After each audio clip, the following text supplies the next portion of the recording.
My name is Emma. I'm a qualified psychotherapist and counsellor, and I'm from London.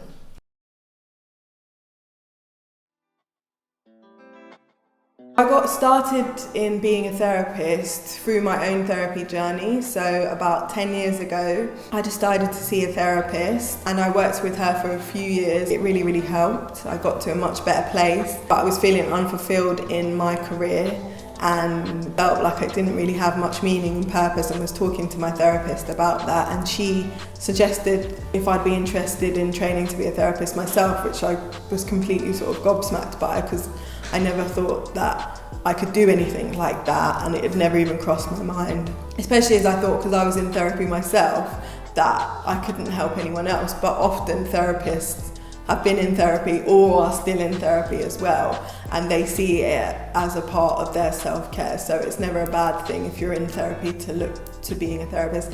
And actually I think that therapists who've been in therapy or are in therapy are the best therapists. So I went to see a few different places with regards to courses and picked one that I really liked, and I decided the first way you start is you do a foundation year, on my course at least. So I thought, at least if I just do a year, if I don't like it, then that's absolutely fine. I haven't wasted too much time or too much energy. And I liked my course because it was specifically for people who work. So I didn't have to give up my career. I still wanted to work and still have my lifestyle and afford things. So it meant it was just an evening course and a weekend course, so I could still do it around my work. And I just loved it. I really wanted to be a therapist because I wanted to contribute something that was bigger than myself. I wanted to do something with meaning and with purpose. I wanted to work for myself, which is great as well. Work around my own schedule and to connect with new people.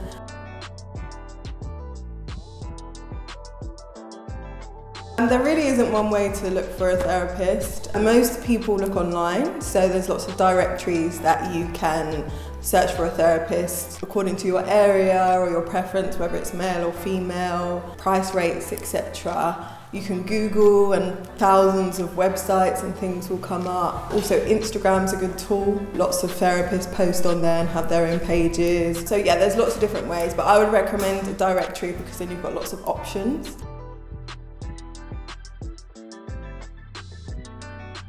So when looking for a good therapist, it's important to check their qualifications, because there is actually no formal qualification for being a therapist. There's no actual box you have to tick. So courses are really varied. So I look for a course that's from a reputable university or course that's well known. I'd look for the fact that they're either BACP or UKCP accredited, or with an accrediting body. There's a few others as well.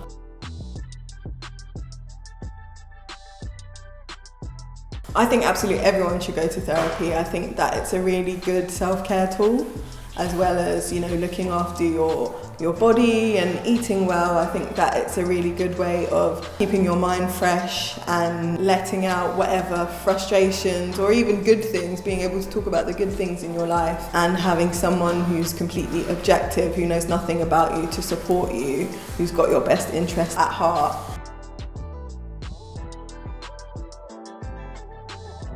It depends on the therapist as to how long it will take you to get started, because a therapist may have a waiting list, or they may have a space that's becoming available in a week or two or a month.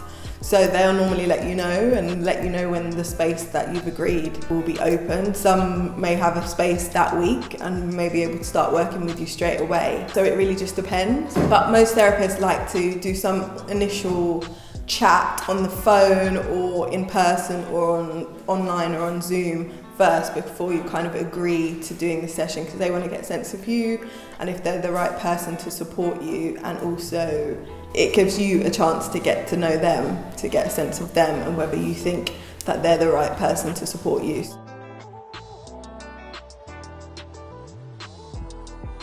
I think people go to therapy for lots of different reasons. I think that most people who normally come to someone like me are looking for support, someone to listen, and they've normally got things that they're struggling with in their life. It could be anxiety, depression, they could have experienced trauma in their childhood or in their adulthood. Lots of people come because they've kind of reached a point where they know something has to change. They want to do some work on themselves. They want to feel happier, more at peace with something, or address something that they haven't previously done before. I know a lot of people come to me because I'm a black woman, I'm a Londoner, so lots of black women come to me because they want a therapist that they feel can relate to them and the issues that they might be facing in their lives today.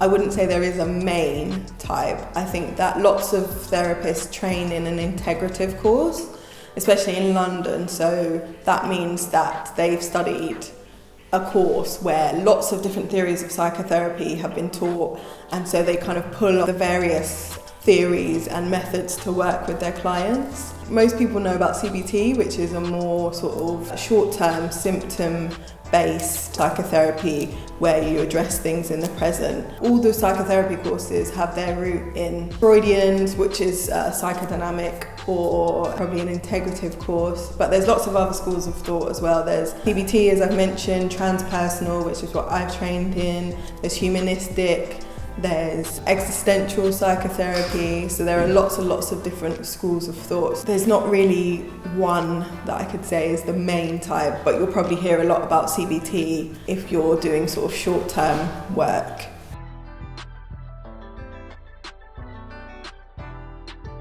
There is affordable therapy, particularly in London. I live in London, so I don't know much about other cities around the UK.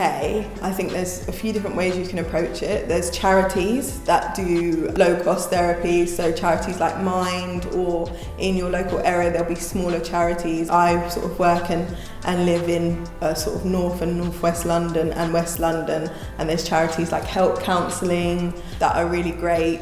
Where I train to be a therapist, a place called CCPE, they have therapists who are just about to qualify or still in their last years of qualifying, who can offer you low-cost therapy. There's also bigger charities, as I mentioned, like Mind, who do sort of borough by borough support, and I think they do about 6 months either free or very low-cost therapy. There's also like drop-in centres and lots of places that you can go to where it's not necessarily consistent weekly therapy, but they have therapists on hand to speak to you either on the phone or in person, who can support you as well. And also you could look on directories, but for people who recently have qualified as therapists, and they'll often offer a lower rate, or lots of therapists offer like a concession rate for students, or lots of therapists are offering lower rates for people who work within, like key workers like the NHS. People who work within that can get cheaper therapy as well.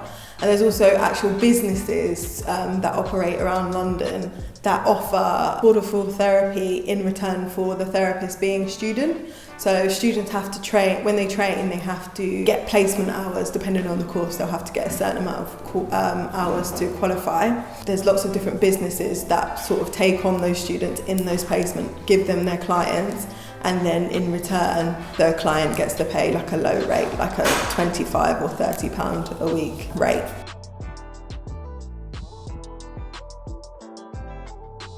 No, you don't have to meet your therapist in person. There are lots of different ways that you can connect with your therapist. Most therapists now, since coronavirus, are working online via Zoom or various other online platforms, and some therapists do phone sessions as well.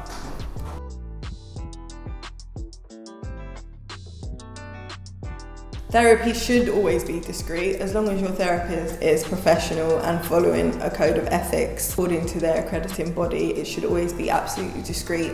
So if you're working with them face to face in person, then you'll go to a room wherever they practice, and that room should be soundproof, it should be safe, there shouldn't be people coming back and forth in and out of the room, or really even walking around in the corridors. No one should be able to hear what you say. Your therapist should offer you something to do with the confidentiality when they start working with you, so just reminding you that it's confidential. And if they're working with you online, then the space that they're working in should be completely confidential, even if they're working in their home. You know, I reassure my clients that there's no one around when I work with them. And I make sure that they're working in a confidential space as well. So I ask them when we start working online to make sure that they have a space during our session. That means that no one's going to come in during the session. I advise, if they can, to have other people who live with them, if they live with anyone, out the house if possible, just to make sure that it's completely safe and that they can talk about whatever they want. When your therapist stores your information, as in your phone number, email, everything like that, it should be completely confidentially stored, so locked on their phone. I only put my clients' initials in my phone so no one can identify who they are. My emails are always locked, and any sort of actual paperwork I keep in a lockbox stored away in a cupboard as well. So it means that the work that you do is completely confidential and no one can really identify who you're working with apart from yourself.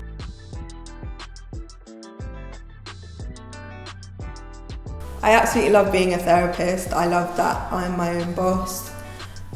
I love that I've got a course that no one can take away from me, and it's something I can do until really I'm elderly, hopefully. It really gives me a sense of purpose. I meet amazing people, and it's a really amazing experience to watch people grow and change, and the feedback that you get from a selfish point of view as well can be really great as well. But you see it for yourself. You see people change, you see people taking risks or looking after themselves better or respecting themselves more, and you know, feeling happier, their face change, they get lighter across the months, even if they've been through very dark periods. And it's amazing to watch people actually start to understand themselves better and want to be good to themselves and be kind to themselves, and to sort of unpick all those horrible negative thoughts that they have in their head often when they come to therapy. I think it's really important that people work on themselves internally as well as externally. Myself being a black woman, myself being a black person, I think that as black people we have a lot of stuff that we've had to deal with, whether it's our stuff or whether it's our parents' stuff or our grandparents' stuff, you know, trauma and things like that are generational and intergenerational. So even if we haven't experienced it directly, definitely our grandparents or our parents would have experienced some sort of trauma. And obviously that goes back to our ancestors and our history and everything, and also just living with being a black person in this country. So I think for me, I know I get a lot of black women coming to talk to me because they feel that I can relate to some of the issues that they're having. So I think that that's really great to have that sort of community and to sort of realise that, you know, therapy isn't a white thing, like it's not a thing that we don't do. We are naturally, as people, communicators, and especially as black people, you know, back in the day we'd communicate and we had communities and villages and everything like that where we'd use for support. So it's kind of like the modern day equivalent, having a support and an outlet to talk and express yourself and let go some of the things that you're struggling with. So if you'd like to find out more about me or the work that I do, or if you'd like me to pass you on to some other therapists, I know lots of good ones, then get in contact with me. The information will be in the description box below.